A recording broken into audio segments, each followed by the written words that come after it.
everybody to another Thursday stream of Bitcoin J. And today we have a very special guest here for you today. We got the Swinging Bulls from Penny Boys. How are you doing, my man? Good to have you here. Doing really well. Glad to be here. Can't wait to talk about Bitcoin. I actually have a longer position on, a long-term position on Bitcoin right now. There are certain levels that I'm watching and a certain percentage of allocation that I have dedicated to certain levels. But I'm going to Right. leave it up to the master of Bitcoin, Jay, to go ahead and dive into all this. I'm very excited about what he's about to say, and we can go ahead and get into this whenever you're ready, Jay. Yeah, so basically today what we tend to do on these Thursday streams is we tend to look at the bigger charts. So we like to look at the Dixie, the dollar index, to just basically see is the dollar bullish or bearish. Then we'd like to take a look at Bitcoin and the SPY. So today I'm gonna let you handle the SPY because I know that you're a stocks master.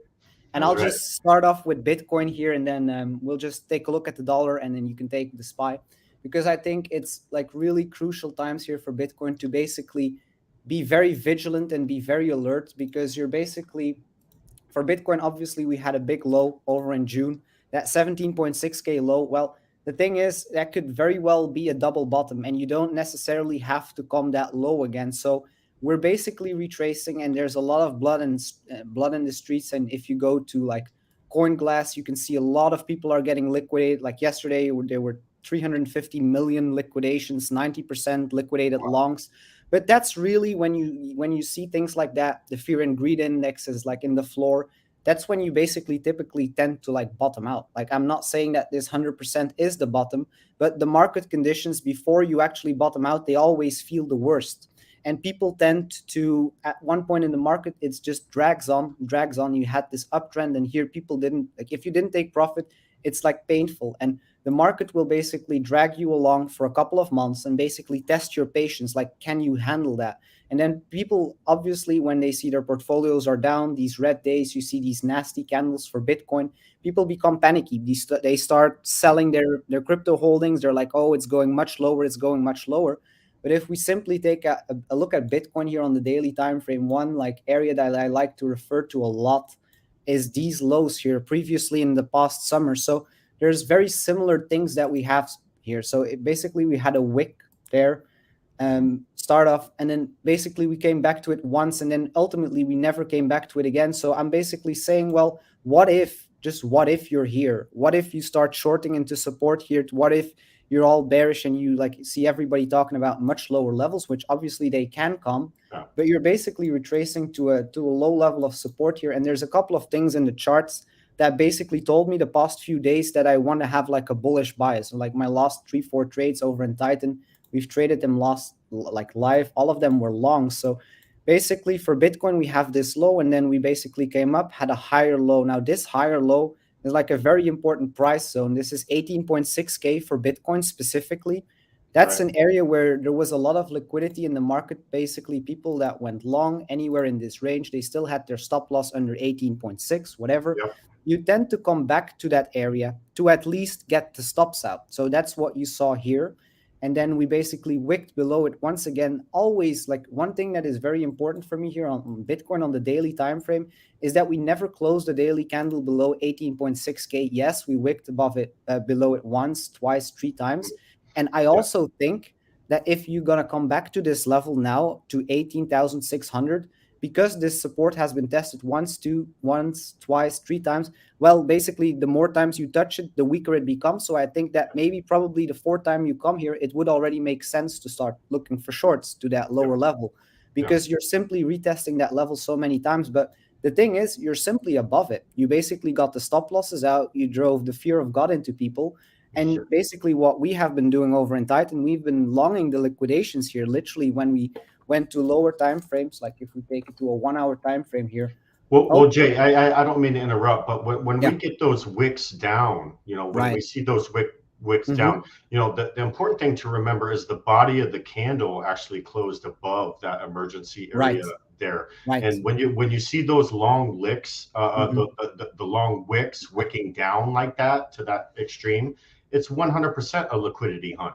Yeah, They're going to get your stop losses for liquidity. and then you'll notice that the price action starts going in the direction that we wanted it to go into. So that's even on the stock side. Just because something wicks down to an area, that's still something to consider. But if the candle ends up closing above that area, then they're not going to shake me out of the play. I want to see a candle body close at that area or below, and then okay, now we can consider implementing some risk management here. But if it's just a fake out wick, and that's how we spot them. Look how big the wicks are. I mean, it's pretty easy. So anyways, just want to point that out, Jay, but that's good stuff there. That's such a good point, man. And I like that you point that out, because like if you keep it simple and you look at a larger time frame, like I would say weekly, daily time frame, you identify simple basic support and resistance. And if you come to a lower time frame, you're looking specifically for that reaction at your support and resistance. Right. If you wick below support, but you ultimately close above it, and then you get a bullish candle to follow that up, that's a place where I'm always longing support. The inverse is also true. If you just watch your resistance, you can't get above it. You see that liquidity grab, that wick above it. It's a liquidity grab. That's exactly what it is. Right. So, and then basically for Bitcoin, just to take it back to Bitcoin, I have my 2 lines here. Those are basically my daily levels. I take it to a 1 hour time frame. Well, yesterday, like a couple of days ago, we actually dumped here quite significantly. I'm going to turn that into a different color. I'm going to make that a blue color. So this is my 1 hourly level. So I like to have my daily levels in a particular color and then my 1 hour levels in another color, right? Yep. This here, actually, this dump, this happened on very thin order books at the end of a weekend rolling into a Monday. That's typically not when you see like really a move that is that's not when the most amount of volume was there. We were reacting. And let me interrupt another thing. Perfect example. What you just said, Jay. If the order book is super thin and you see a move like that, that's probably what we call a knee-jerk reaction, and it very well could bounce back, because now if the volume or the order book was thick and we had tons of volume and that happened, okay, now that's going to show us that there's bearish momentum going down the room. But thin order book, low volume, don't put a lot of weight on this sell-off. Right. Absolutely. And then, so what we see here on this 1 hourly time frame, we came down. Now, whatever price low we set is still to me relevant. So the only thing I did here was I drew a horizontal line at that low, and then I saw a nice reaction. So basically what this looks like is that we're trading in a range. And the way that a range works is people basically get all bullish at the top of a range and they get all bearish at the bottom of a range. And because people are waiting on breakouts. Right. We got the breakout traders sitting there waiting. And the thing is with a range, you're actually less likely to break out than to stay in a range. Like more oftentimes than not, you will actually range more. And then at one point you break out. But if you typically see how these ranges work, you're like, oh my God, could have made so much money if I just longed the bottom and shorted the top. Oh my God, in hindsight, right? Because it bounced. But hey, Jay, by the time you realize that, some traders, I mean, we've been trading long enough where we can kind of spot, I try to get in, after a couple waves there, or at least maybe the second or third wave would be, good there. But, people look at it in hindsight and they're like, I could have made all this money on this range movement here from top to bottom. But what ends up happening is the top and bottom of those those levels at the top and bottom have been weakened, because every time they get touched, liquidity is taken out of that level. So if we're on our third or fourth touch, we have to just think to ourselves mentally, well, these levels of interest might be a little weaker now because they've already been touched a couple times. So just something to keep your eye on. That is so exact. Like if you are at the bottom of a range and you're, for example, it's the 4th time that you're coming to support, every time it becomes less and less like attractive to long that level for the bigger market participants. And at one point it's going to break. But as long as you're within this range, it's very important, if you look at this on the 1 hour, to realize that people get lured in longing this and shorting this. So if you just actually look at what the reaction is, like for example, I didn't trade, I wasn't a long and I just closed out at the FOMC, but I didn't get this short in because it happened like literally in like the matter of a couple of minutes. Like even this wick down, it was so violent. Yesterday, I saw some liquidation videos on Twitter of people literally going to like from being 100K up to being liquidated in like 49 seconds. That's just, but ultimately what happens here is you have this run up, you have this rug pull, people get extremely bearish, but all this really is just another reset of the market because nothing has changed. Why? Because you kept the low. Again, you have that wick low, you wick below, but you close above. Really, if you wait for a bullish engulfing candle, like even if you would have gone back to it in hindsight, you saw that wick below, close above, you don't get in right away. Whenever you see a bullish engulfing candle, you get in. Even if you buy the top of this candle here on the 1 hour time frame, you're still good for your move up. So it makes a lot of sense to become bullish here and bearish there. So simply to play this range for as long as it's going to hold. And then at one point, you're going to close below here, like you said, swinging bull, or you're going to close above there. And then you can look basically for another long or for a short. But like short term, I see this as a great opportunity for Bitcoin. Like even just DCA buying, you're at a very important support level. I probably think that there's a high likelihood that this is going to hold and that you can sort of like create a short squeeze, because also shorts are becoming now very like they're becoming greedy. They want more and more and more. And I remember shorting Bitcoin from 48K, 40K in Titan, and then you just have a lot of room to go down. Like you have these like a good amount of room. But right now, really, what are you shorting into? You're shorting into support. So to anybody that basically understands the market, they would also wait for that support to be broken. So if everybody expects that support to be broken before shorting, then ultimately what you're going to get is buyers taking over. And that's exactly what we're seeing on lower time frames, in my opinion. So I actually got in a long yesterday at 18,250, but I added to it today. Even just recently, just an hour ago, I was like, we're seeing a nice movement, low, high, higher, low, higher, high. I think there's a good likelihood that you'll at least come to the top of this range again to basically once again take out the liquidity around that 19.9K area.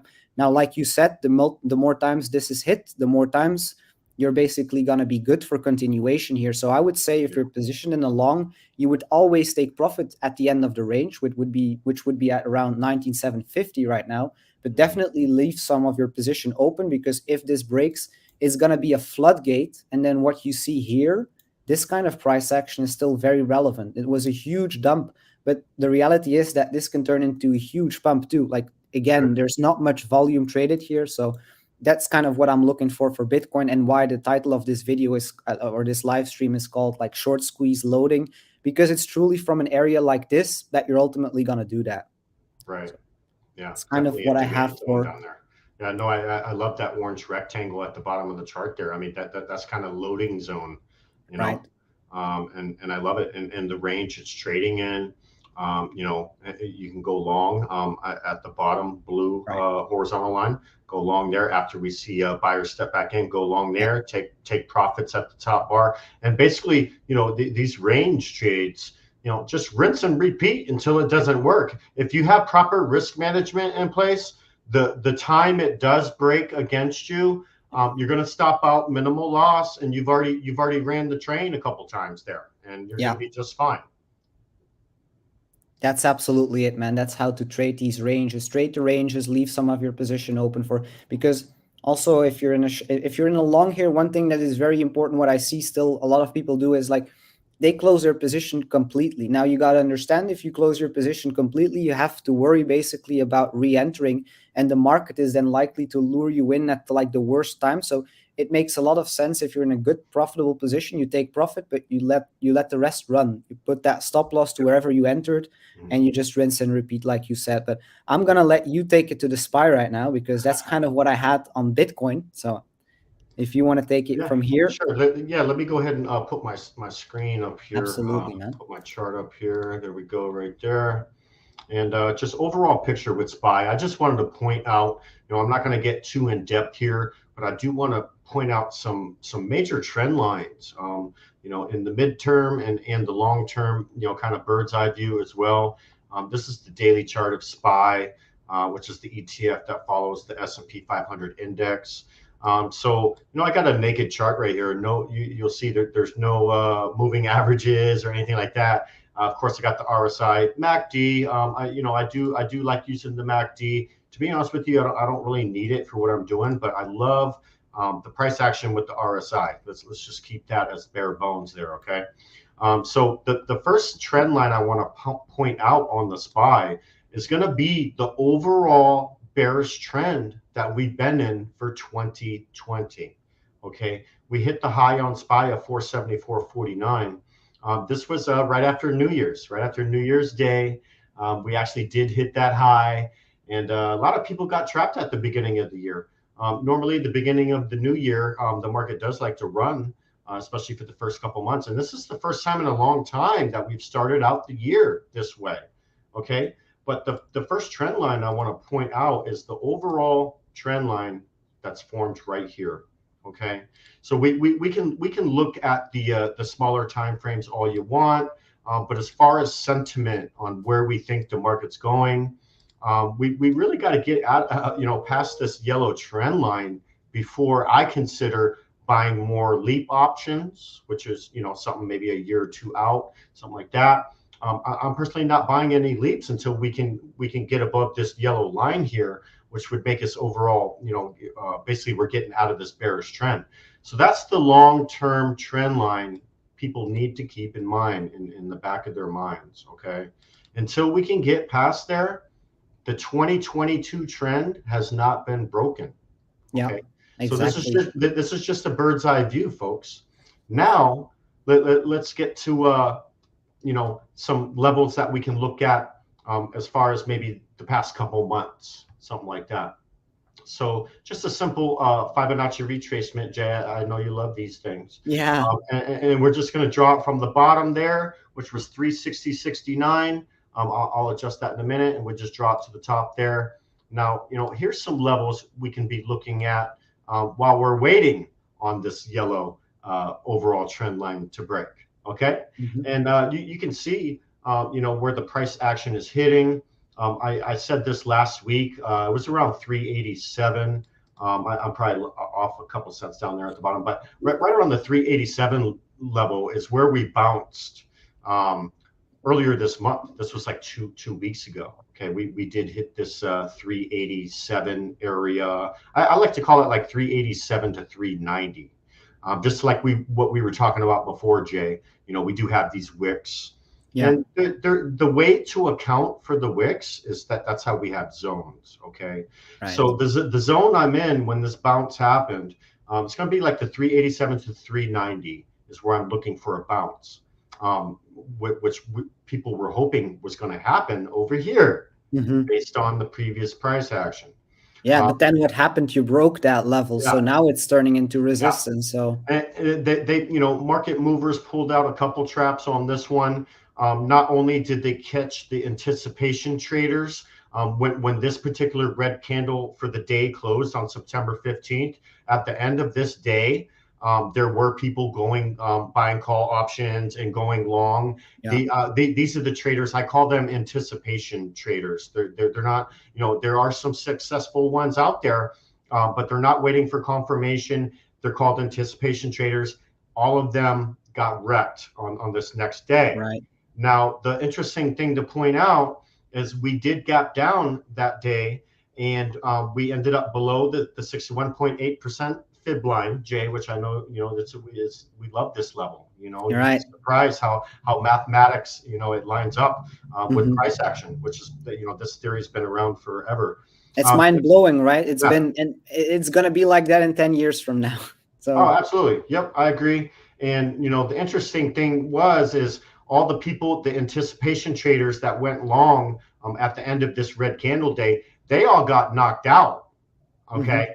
And what's funny is the move that the market movers pulled after that is they the very next day it looked like the downside was the fake out and they were going up. So there was two fake outs here, if you can look at it. Right, that's interesting. That's a hammer candle right here, this green one. That's a hammer candle basically. And so the anticipation traders got knocked out the next day because now we're way down here. So all their stops got hit on all the long people up here.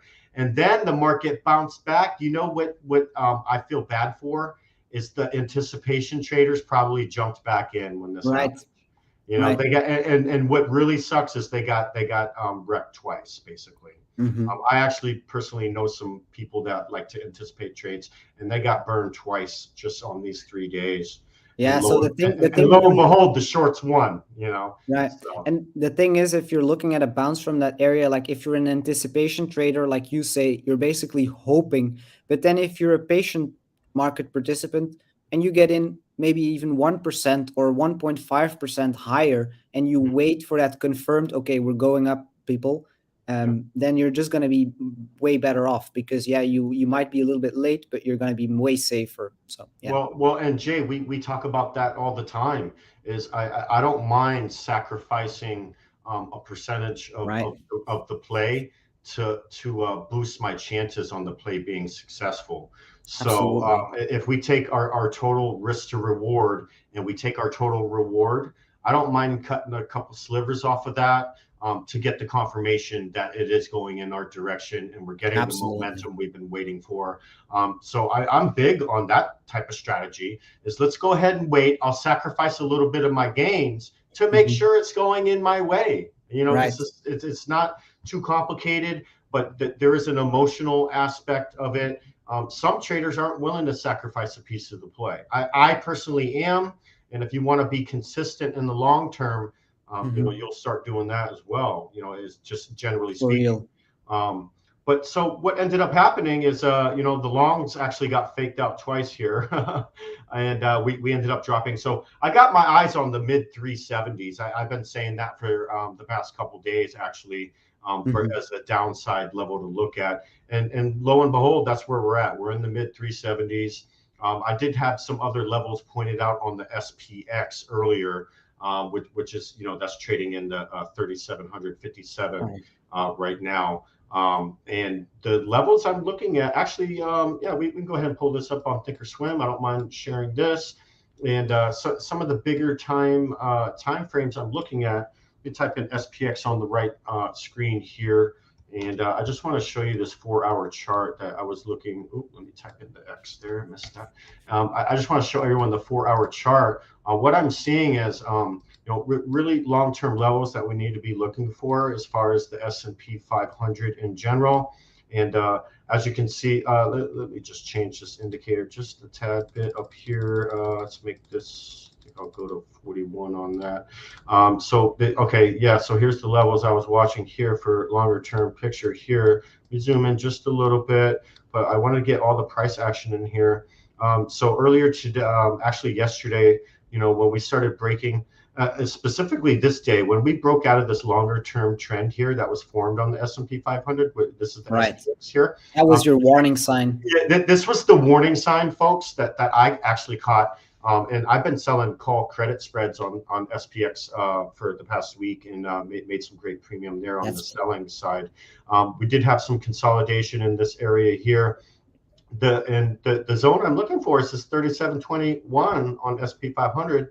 You know, I'm waiting for a bounce here, and this is a 4-hour chart, folks. So when I say bounce, I want to see a 4-hour candle, green, open and close, and then, you know, I can start considering maybe a possible confirmation of a bounce there.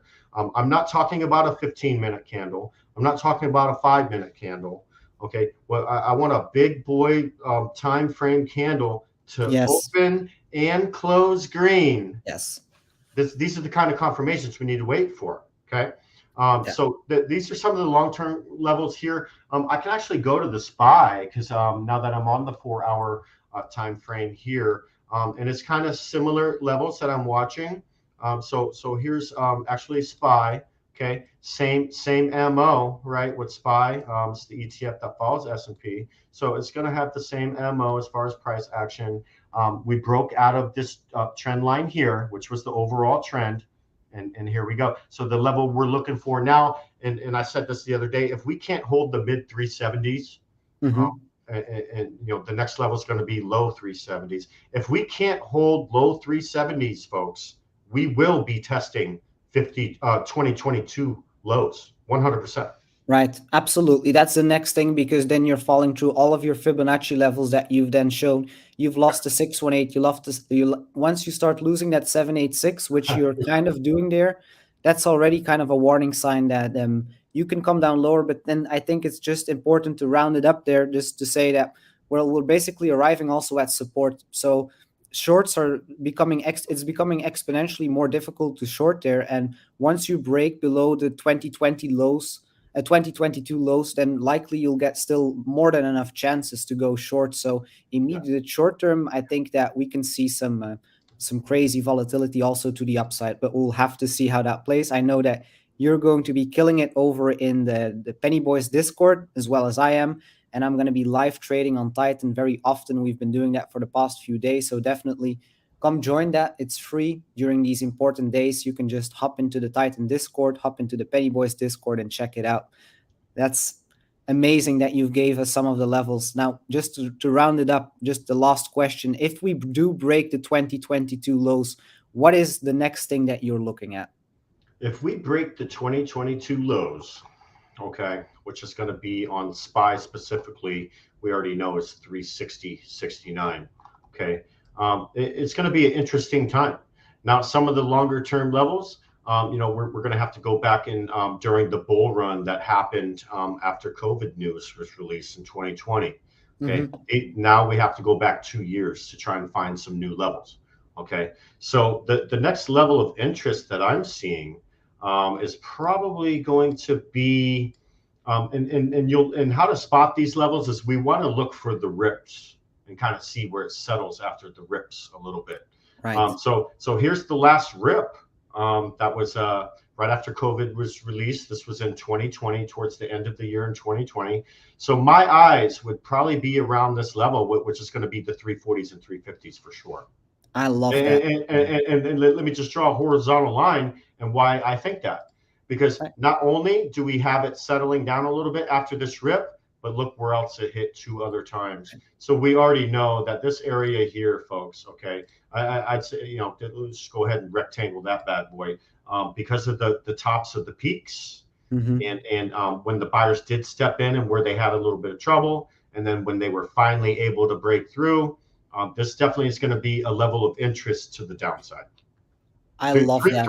Like mid 340s. If we make new 2022 lows, we're definitely breaking into 350s. I think that's my opinion. I love that. Thank you very much for sharing all that insight and for letting us into your mind when it comes to the SPY and the SPX. That's invaluable information. And if you want to be constantly updated about it, again, the links are in the description to the Discords, and we'll see you all there. Thank you very much for joining me here today, Bull, and we'll see you next week. Bye-bye. Was fun. Thanks for having me, Jay. See you guys next time. Thank you.